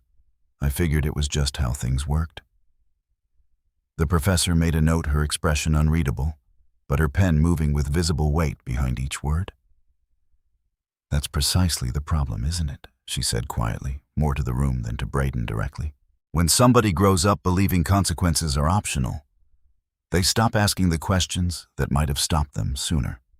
Nobody in the room offered a response to that. Nobody needed to. The hearing continued for another 20 minutes, methodical and thorough, working through the remaining evidence, the access logs, Russell Dahl's statement, the corroborating witness accounts from students who'd finally found the courage to speak once the truth had already broken through. Hannah, who'd been waiting outside the room the entire time at Renee's quiet suggestion, was called in to give a brief statement about the stairwell incident days earlier, describing the pattern of behavior she'd witnessed from Brayden and his friends throughout the week. 2 other students, freshmen, who'd been too afraid to speak up earlier in the semester, submitted written statements describing similar incidents from the previous year. patterns that had never been formally addressed because nobody had ever felt safe enough to report them. By the time Dean Foster called for a short recess to allow the panel to deliberate, the entire shape of the room had changed. Gordon Kessler sat silently beside his son, the confident posture of the morning completely gone, replaced by something heavier. Something closer to the weight of consequences, finally catching up to years of quiet influence. There's a particular moment that comes for people who've spent their whole lives assuming influence would always be enough to smooth over any problem. It rarely announces itself in advance. It simply arrives quietly in a room like this one, when enough small pieces of truth finally stack up higher than the confidence built to hide from them. Gordon Kessler had spent decades building that kind of confidence. 2 decades of donations, favors, quiet phone calls, and reputation carefully managed. He'd learned somewhere along the way that most problems could be made to disappear if you simply applied enough pressure in the right direction. What he'd never learned, not until this morning, was that some problems don't disappear. They wait. They gather themselves quietly in the hands of people willing to keep pushing, long after most would have given up. People like a retired security guard with 22 years of patient instinct, a roommate finally brave enough to hit send on an email past midnight, and a young woman who refused to let one bad week convince her the truth wasn't worth waiting for. During the recess, Jo stepped out into the hallway and found her grandfather waiting for her. She hugged him without saying anything for a long moment. "I almost gave up last night," she admitted quietly, her face against his shoulder. "I know," Walter said, holding her steady. "But you didn't. That's the part that matters." "I didn't do this alone," Jo said, pulling back slightly. "Chloe, Ed, Renee, even Owen. So many people helped." Walter smiled. "That's how it usually works, kiddo. Nobody carries the truth all the way to the light by themselves. It takes people willing to hand it forward one piece at a time until it finally reaches somebody who can do something with it." The panel reconvened 40 minutes later. Dean Foster read the decision aloud, his voice formal but carrying a clear undertone of relief that the truth had finally been established beyond reasonable doubt. Based on the evidence presented, he said this panel finds that Mr. Kessler initiated the physical altercation at the welcome bash without provocation, and that Miss Calloway's response constituted reasonable defensive action on behalf of another student. The interim suspension against Miss Calloway is hereby lifted effective immediately with full reinstatement of her academic standing. A quiet exhale moved through the room, relief settling over Jo's shoulders like something physical finally set down after being carried too long. Foster continued. "Regarding Mr. Kessler, given the severity of tonight's findings, along with corroborating evidence of a pattern of similar behavior in previous semesters, this panel recommends immediate suspension from the university for the remainder of the academic year, along with permanent removal from his position as team captain, pending further review by the athletics department." Brayden sat motionless, staring at the table, offering no protest this time. Regarding the interference with security footage, Foster added, "This matter will be referred to University Legal Counsel for further investigation along with the appropriate authorities given the serious nature of the allegations involving misuse of influence and obstruction." Gordon Kessler's face had gone entirely gray by the time the hearing concluded. News of what happened in that conference room spread across campus by dinner time, though this time, for once, the true version of events outpaced every distorted rumor that had circulated the week before. 2 days later, at a public city council meeting that drew far more attendance than usual, Gordon Kessler stood before a room full of constituents and delivered a public apology. His voice noticeably smaller than the confident tone most people in that town had grown used to hearing from him. The council chamber, usually half empty for routine meetings about zoning permits and road maintenance budgets, was packed that evening, word having spread quickly through a town where everybody eventually heard everything. Reporters from the local papers sat in the front row, along with several parents of students who'd attended Ashcombe State over the years, some of them nodding grimly, having quietly suspected for a long time that something like this had been building. He acknowledged misusing his position to interfere with a university investigation. He acknowledged, though clearly with great difficulty, that his son's behavior had gone unaddressed for far too long, in part because of exactly the kind of influence he'd just been forced to admit misusing. His voice cracked once briefly when he mentioned Brayden by name, a small human moment that reminded the room, even those who felt little sympathy for him, after everything that had come out, that behind the title and the influence, he was still a father watching consequences arrive for a son he'd perhaps failed to guide as carefully as he should have. He announced his resignation from the council effective at the end of the month. It wasn't a perfect ending. Some in the town would say it came too late after too much damage had already settled quietly into too many lives over too many years. A few former students grown now reached out to the local paper in the days that followed, describing their own quiet run-ins with Brayden or his friends over the years. Incidents that had never been reported, never addressed, simply absorbed and carried forward, the way so many young people learn to carry things they were never taught how to properly put down. But it was for the first time in a long while, an honest one. The following Friday, Ashcombe State held a small ceremony in the student union organized quietly by Dean Foster and Coach Renee Coulter, meant to formally close the chapter that had consumed the campus for the better part of 2 weeks. The student union lobby had been decorated. Simply nothing elaborate, just a few chairs arranged in loose rows and a small table near the honor board, holding a pitcher of lemonade and a plate of cookies somebody's mother had insisted on bringing. It wasn't the kind of grand ceremony that made headlines. It was the kind that mattered more because of how ordinary and genuine it felt, a small community quietly acknowledging something important, without needing to make a spectacle of it.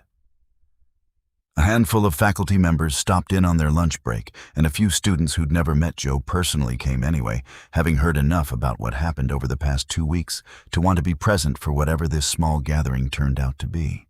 There was something quietly moving about that strangers showing up simply because a story about decency deserved witnesses too, not just the injustice that came before it. Joe stood near the front of a modest crowd, Chloe beside her. Owen and his parents a few rows back, Ed and Renee standing near the entrance the way they always seemed to, watching quietly, rather than seeking attention for the part they'd played. Hannah stood a little further back, having become something close to a friend over the past 2 weeks. The kind of quiet friendship built not on shared classes or dorm assignments, but on having stood on the same side of something difficult.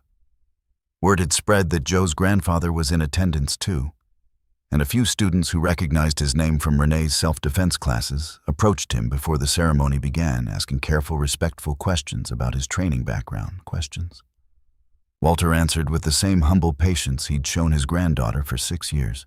One young man, a sophomore, Joe barely recognized, thanked Walter for something he said years ago at a seminar his own father had attended, a small ripple of influence Walter hadn't realized was still moving through the world long after he'd stopped teaching those classes.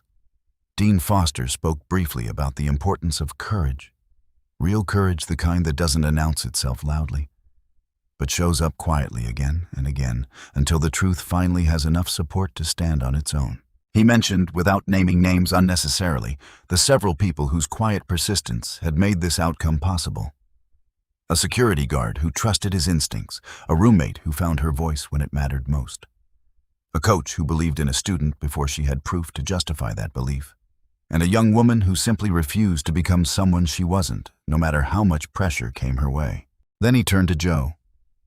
"We'd like to do something small," he said, gesturing toward a wooden honor board mounted near the entrance of the student union, a place where the university traditionally recognized students who'd shown exceptional character. Joe stepped forward, and Renee handed her a small, delicate frame. Inside it sat the 2 broken pieces of blue elastic carefully mended by a jeweler in town, that Renee had quietly arranged earlier that week, restored as closely as possible to what it had once been, a small seam of silver thread, holding it together where it had broken. Joe held it a long moment, her throat tight. The frame was simple dark wood with a plain glass front. Nothing fancy, but it caught the afternoon light coming through the student union windows in a way that made the small seam of silver thread almost glow. She thought about the parking lot on move-in day, the sound of Brayden's laughter, the humiliation she'd swallowed quietly while kneeling to gather up the broken pieces. She thought about every day since, every small cruelty absorbed every quiet phone call to her grandfather. Every moment she'd chosen patience over anger, because that's what she'd been taught mattered most. She thought about her grandmother, gone 2 winters now, who'd handed her this small, ordinary piece of elastic and told her it would help her remember who loved her. It had done far more than that. It had become somehow a measure of everything Jo carried inside her, that nobody at this school had bothered to notice until it mattered too much to ignore any longer. Her grandmother's voice echoed somewhere in the back of her mind, warm and steady, even now. The people who love you don't leave when they're gone, honey. They just change shape. She hung the small frame on the honor board herself, her hands steady, her grandfather watching from the crowd with an expression Jo would remember for the rest of her life. Owen stepped forward afterward, quiet as always, and shook Jo's hand. "Thank you," he said simply, "for not walking past." Jo smiled, the first full, easy smile anybody on that campus had seen from her in 2 weeks. "That's not really something you should have to thank someone for," she said gently. "It should just be what people do," maybe Owen said. "But it isn't always. So thank you anyway." Later that evening, back in her dorm room, Jo called her grandfather one last time. Well, she said some of it worked out. Walter chuckled on the other end of the line. "Told you the truth was still working?" There was a long, comfortable silence between them, the kind 2 people share when they don't need words to feel close to each other. "I think Grandma would have liked how this turned out," Jo finally said. "I think she'd have liked how you turned out," Walter said. "Long before any of this happened." Jo smiled, looking over at the small frame she'd set on her desk before heading to the ceremony. A photograph of it she'd taken on her phone, the mended blue hair tie catching the evening light. Somewhere out there in dorm rooms and dining halls across a campus that had spent 2 weeks learning a hard, necessary lesson, people were starting to understand something that mattered far beyond one freshman girl and one arrogant football captain. It showed up in small ways over the following weeks. Owen started sitting with a group of friends at lunch instead of eating alone. Several of them students who'd quietly admired the way he'd stood up and told the truth, even when it would have been easier not to. Chloe found herself speaking up more often in small, ordinary moments, correcting a professor's mistaken grading, defending a classmate from an unkind joke in the dorm, small acts of courage that build one on top of the other into a different kind of person entirely. Dean Foster kept a small note on his desk after that semester, tucked under the edge of his desk calendar, where only he ever saw it, 3 words in his own handwriting that he'd copied down from something Walter Calloway said during the recess that day.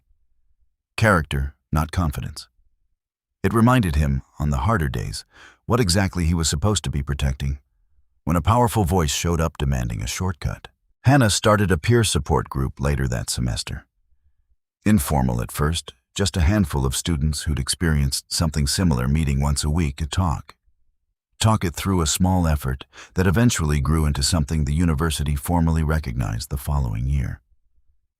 Even Brayden, in the quiet aftermath of his suspension, seemed to carry something different with him. Renee ran into him once, months later, working part-time at a hardware store 2 towns over while he sorted out what came next.